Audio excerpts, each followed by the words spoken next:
Hey guys, gals, Jack Spirko here. I don't know that I've ever sat down on a Sunday morning to put out a video. I've been doing a survival podcast for 12 years, and normally a message like this, I'd wait till Monday when I put the podcast out. I put a video out, a few thousand people see it. So I'm doing this for my conscience. I got work to do today, and I don't think I can get through the day thinking about this without at least having said it in more than text. So I'll say this again on Monday on the air, and a lot more of you'll hear it then. But those that follow me on, YouTube or Library or any of the social media channels that I post this stuff to, um, I can't be more clear when I tell you right now to put a plan in place and enact it as swiftly as possible. And if you are in one of these major flashpoint cities, or any city with the true potential to turn into a flashpoint city, you need to get out and you need to move yourself to a position where at least where you are is defensible. I'm not saying to move out in the middle of the mountains. I'm not saying that you need to move to a 50-acre farm or something like that.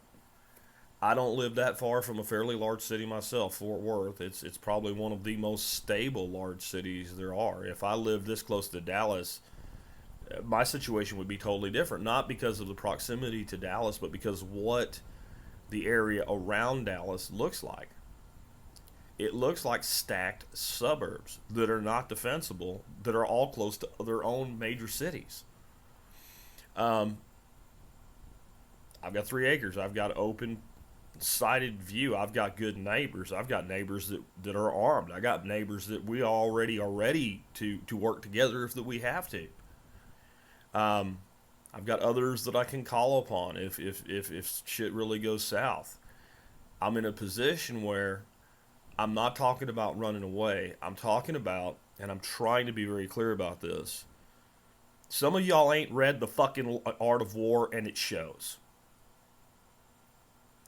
Lionizing that 17-year-old kid up in Kenosha, Kyle, that shows you ain't read the fucking Art of War. There's some basic principles. I can give you the damn Cliff Notes version real quick here.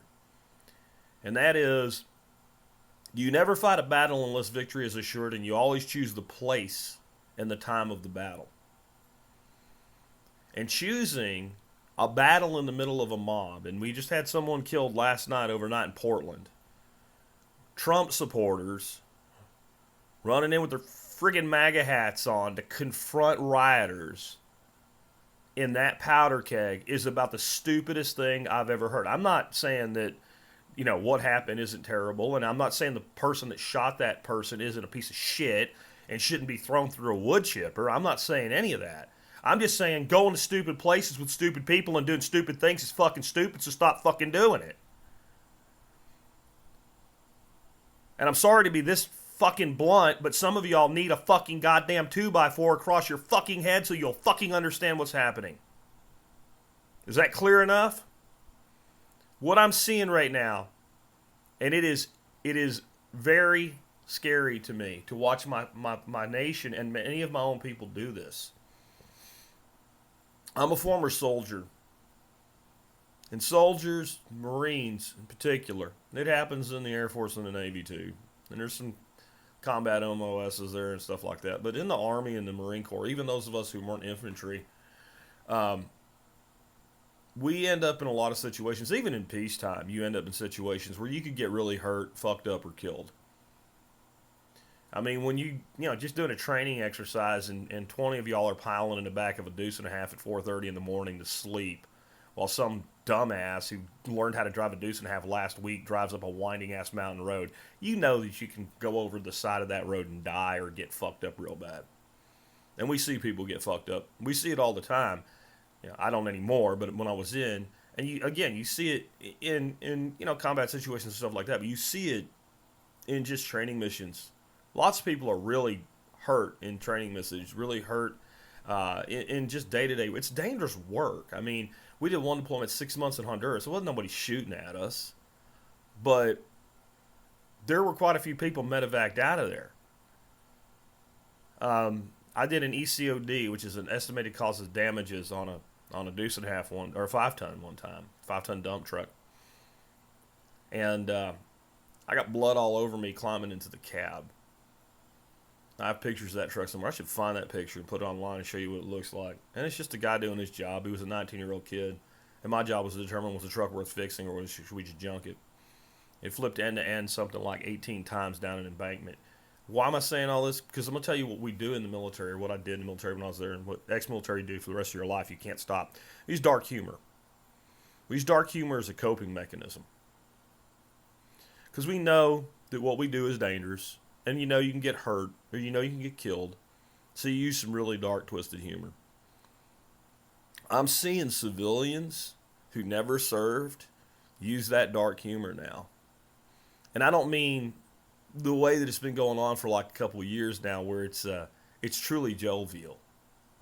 I'm seeing the tone shift, and they sound like soldiers that are about to deploy somewhere where they can get fucked up. Do you know why? Because they know. They know what I've been saying for the past couple months about this shit exploding is about to happen. They know it's real. They know it's going on right in front of them. But our old friend, Normality Bias, is just creeping in. What I'm watching right now, it's like watching a bunch of guys on a ranch look out to the western sky and see it blazing like the sun is setting, except the sun's rising in the east because there's a massive fire in the west. And talking about the fire and how it could be a real problem. And a hot western wind blows upon the back of their necks while they go about their jobs as though there's nothing to worry about, even though they just discussed that giant fucking fire to the west behind them and the wind is blowing straight at them. If you're in any of these powder keg cities, and the way that you know that you are is there's already been buildings burned, windows smashed, people attacked, people beaten, people killed, peaceful protesters setting shit on fire. Okay? The thing is, I'm not saying there's no more of them to come up, but you know the ones that are bad now. They've all shown themselves in all of these major suburban cities. You know what a suburban city is, I hope. Kenosha's a suburban city. It's not really a big city, but it's close to big cities, and it's kind of big city-like adjacent. All of these places, if the shit has hit the fan in these places already, on that minor level, when this thing explodes, not if, when this thing, then it's going to get worse. I just had one, what kind of triggered this was two things this morning. I got up and saw this report of this person shot, wearing a Trump hat, going in with a group of other people to intentionally have conflict with the rioters in Portland. And I understand why. It's because they're frustrated the damn police won't do their job and protect people and property.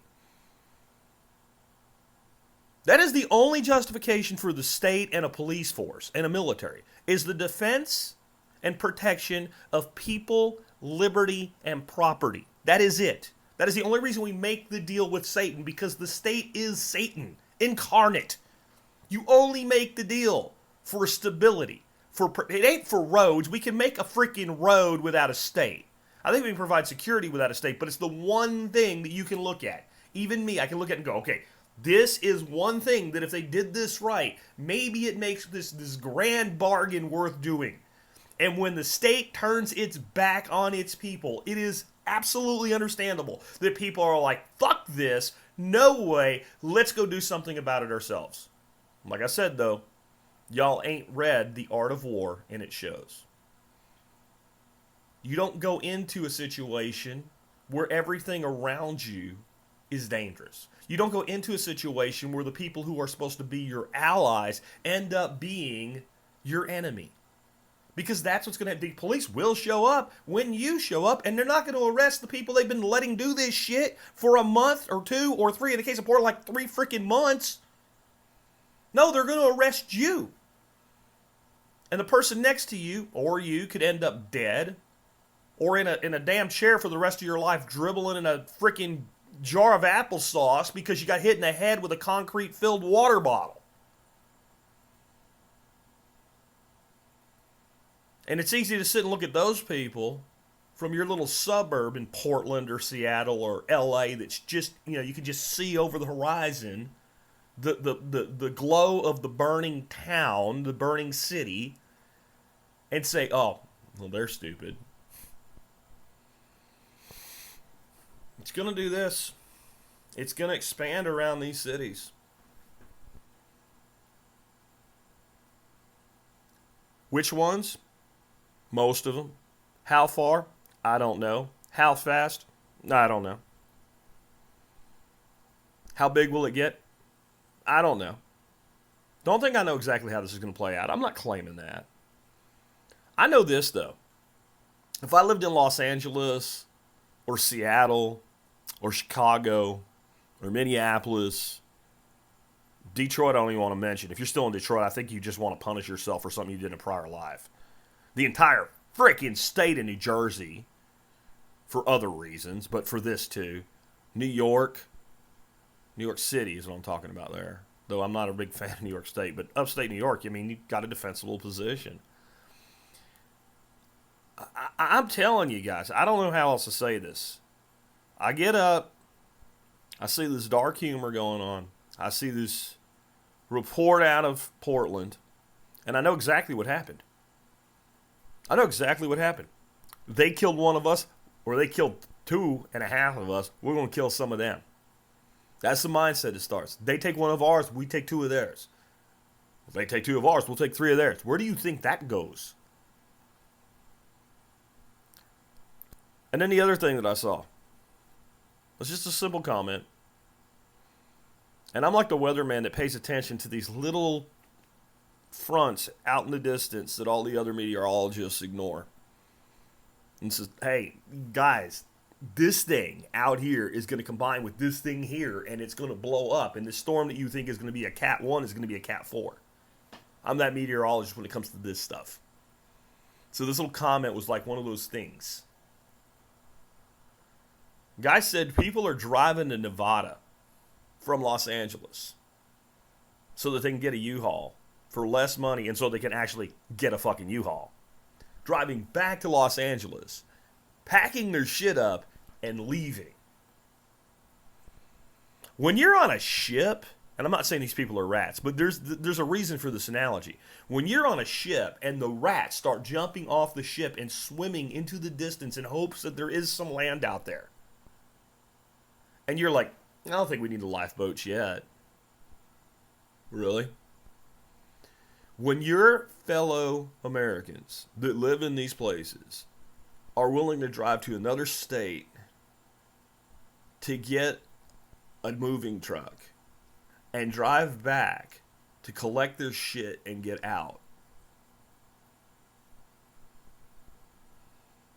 and the excuses to why people can't leave. You can either leave now,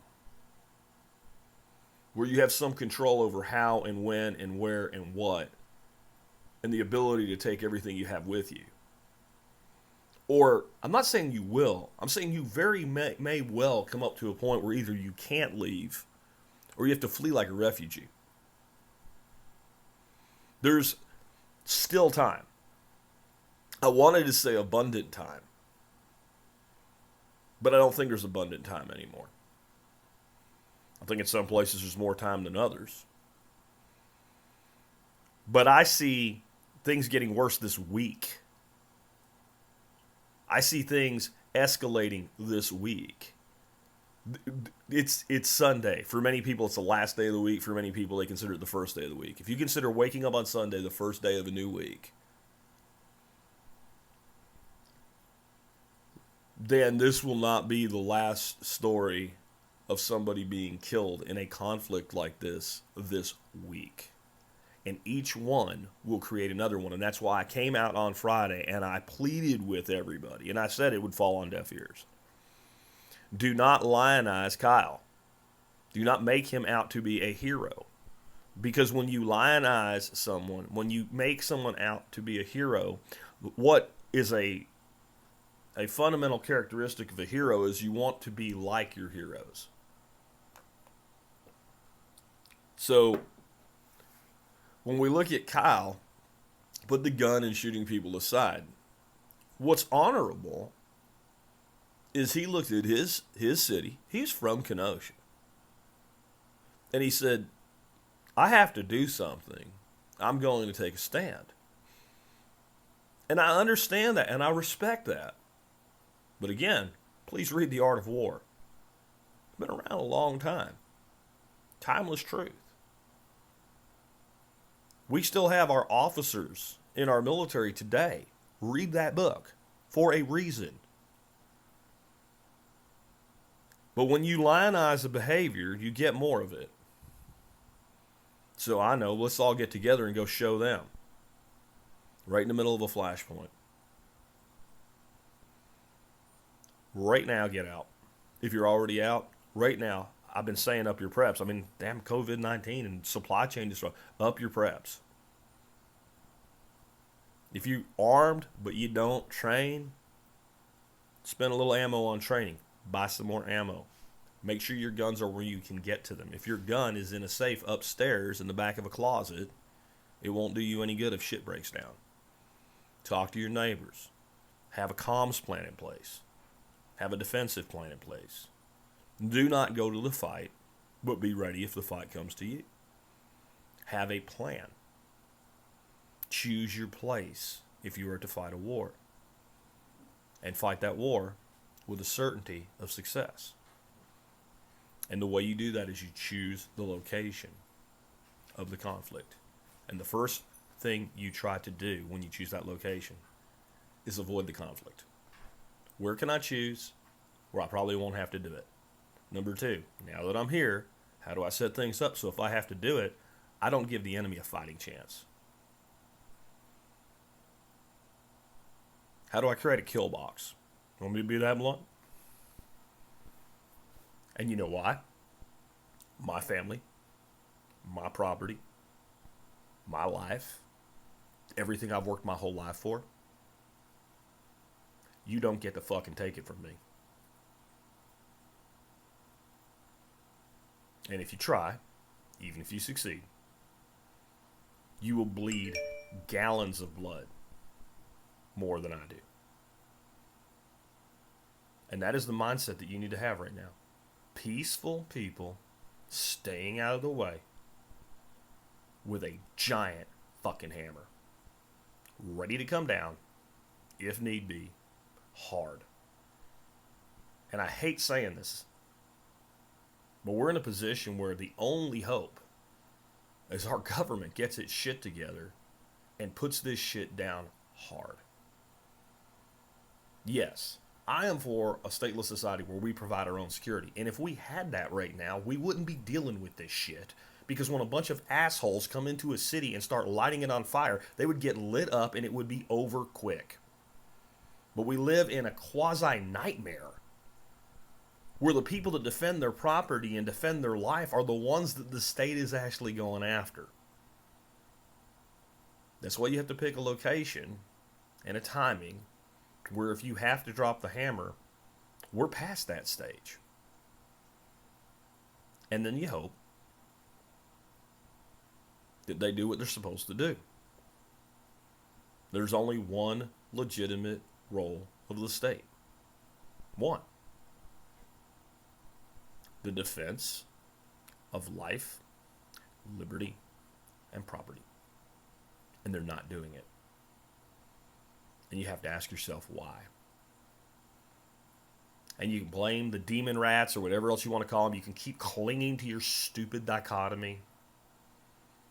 Or you can accept the fact. No one's really doing anything. Some people are saying the right things. No one's doing the right thing. It's up to you to do the right thing. Protect your family.